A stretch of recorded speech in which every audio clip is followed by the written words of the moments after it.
norteamericano, porque sus leyes segregacionistas excluían sin ninguna justificación a la gente de color. Esta mujer llamada Rosa Parks aunque en ese momento fue detenida y condenada, inició lo que más tarde Martin Luther King inmortalizaría en un sueño que hoy se ve reflejado con la llegada de poder de Obama a la presidencia de Norteamérica. Y creo que la misión de este es no defraudar el ejemplo de sus predecesores. Sin embargo, como el señor Segura mencionó en su exposición, hay que destacar que el mundo está regido por intereses que están en todos los ámbitos de nuestra sociedad. Creo que el pilar fundamental de Obama no está en la política exterior, sino en resolver los problemas internos que en este momento se están viviendo en Norteamérica, principalmente la crisis económica.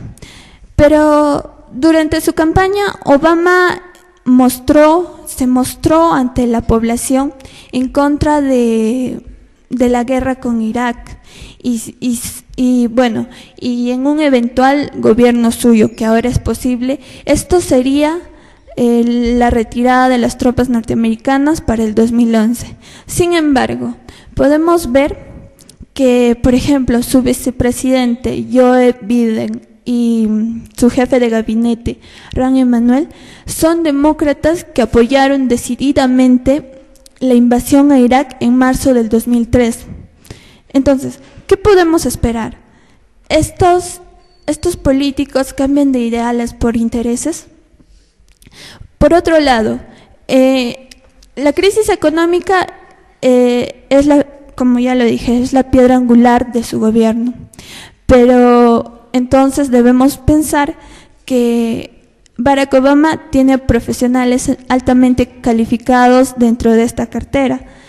Pero, sin embargo, encontramos a dos antiguos miembros del gobierno de Bill Clinton que han sido acusados, a los que se les acusa de haber apoyado en el gobierno de Clinton el apoyo a leyes económicas que llevaron a lo que actualmente es la crisis. Y es un hecho de que ahora tienen que limpiar el caos que ayudaron a generar. Por otro lado, también escuchamos que Hillary Clinton es una mujer que tiene decisiones claras o pensamientos claros. Sin embargo, la prioridad en este momento no es la política exterior, porque ha sido dilatada las relaciones internacionales por la actual administración de Bush. Es necesario que entendamos que el mundo está regido por intereses y Estados Unidos no es la excepción, tal como lo mencionó. Y bueno, mi pregunta sería, ¿es Barack Obama, pese a los políticos que integran su gabinete, capaz de reconstruir una sociedad, un gobierno y hacer referentes morales o simplemente pasará a la historia como el primer presidente afroamericano de los Estados Unidos? Eso es todo. Gracias. Muchas gracias a la señorita Natalie Yupanqui Tueros, alumna del 7º semestre del curso de Política Internacional de la Facultad de Comunicación. Bien, son varias las preguntas que se han planteado, todas desde una perspectiva muy distinta, algunas se relacionan, se podrían contestar fácilmente en una, y bueno, le dejamos al máster en Relaciones Internacionales, Oscar Segura Jeros, a que las valorice y también le dé la respuesta que desde su perspectiva merece evaluar este tema. Bueno, me han dado muchas preguntas, trataré de responderlas la mayor parte de ellas de la mejor manera. Una de las preguntas que me hicieron fue ¿ante quiénes ha perdido la legitimidad de Estados Unidos? Bueno, la legitimidad la ha perdido, creo que ante todo el mundo, ¿no? O sea, ya Estados Unidos no sigue siendo, bueno, quizás después, si se pone una fecha, quizás después de la guerra de Irak, ya no es el mismo país de hace muchos años, ¿no? O sea, ya no es considerado, digamos, si es que alguna vez lo fue, el líder de la democracia y de los derechos humanos, ¿no? O sea, creo que la primera crisis que sufrió la guerra de Irak, lo que trajo la guerra de Irak fue un quiebre entre las relaciones entre Estados Unidos y sus aliados europeos, ¿no? Fueron los primeros, digamos, que sufrieron, la primera víctima, digamos, de esta incursión norteamericana en Irak, ¿no? Otro asunto que causó un grave deterioro de su imagen fue el hecho de la guerra antiterrorista, ¿no?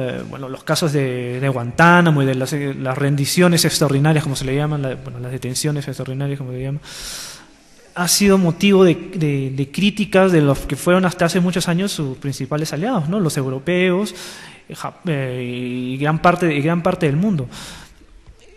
Este es un problema que no lo preveyeron los neoconservadores, precisamente porque tenían una mentalidad demasiado, ¿cómo decirlo elegantemente? Demasiado clásica, si se puede decir. Pensaban que el poder era la única fuente de legitimidad, ¿no? Y no lo es. O sea, la legitimidad, ¿no? El poder también viene de la legitimidad moral de los países, ¿no? Hay un viejo libro de hace muchos años que se llamaba, bueno, un viejo autor que se llama Joseph Nye, que hablaba del poder duro y el poder blando, ¿no? Y hablaba básicamente de Estados Unidos, que el poder duro es el poder militar, el poder económico, el poder político, el poder de las armas, ¿no? De alguna manera, si quiere mencionar. Y el poder blando es, digamos, la capacidad cultural, los ideales, ¿no?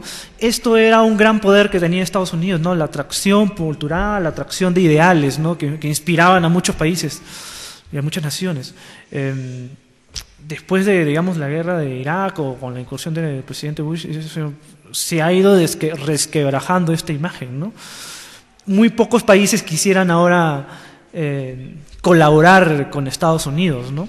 Sobre todo en la Unión Europea, muy pocos países quisieran colaborar estrechamente con Estados Unidos bajo estas condiciones, ¿no? De ver al mundo de arriba hacia abajo, ¿no? Como si ellos fueran los que mandaran, ¿no? Y donde solo lo único que importara fuera el poder militar, ¿no? Otra pregunta que se me hace es: ¿qué decisiones maduras se pueden tomar en Medio Oriente? Bueno, ahí, sobre todo en el caso de Israel y Palestina, yo las pondría mucho más amplio, ¿no? Por ejemplo, en el caso que estamos hablando, que se menciona mucho, por ejemplo, es de Afganistán, ¿no? Afganistán, que está pues al borde de la crisis, donde los talibanes, el antiguo régimen fundamentalista islámico, es el que está dominando, pues va ganando la guerra, por decirlo de alguna manera.